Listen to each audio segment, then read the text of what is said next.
Isang kaibigan lang, okay na.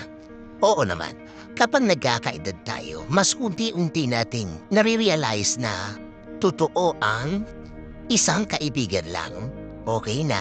Isa o dalawa, kaunti lang. Basta totoo, basta mapagkakatiwalaan. Hindi ka babastusin ng talikuran. Kung ano ang ipinapakita sa'yo kapag nakaharap ka, yun ang ipinapakita kapag nakatalikod ka. Makaka-relate ng mga tao merong iisa o dadalawang kaibigan dahil ang mga tao ito ay kabutihan. Kabutihan ang dulot sa'yo at sa iyong buhay. Nagkakaproblema kayo pero at the end of the day, nagkakapatawanan pa din kayo. Hindi naman perfect ang pagsasama nila.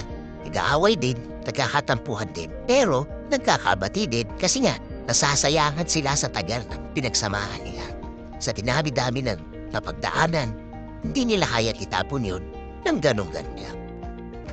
Siya yung taong alam kung malungkot ka, down na down ka, yung may mabigat kang dinadala.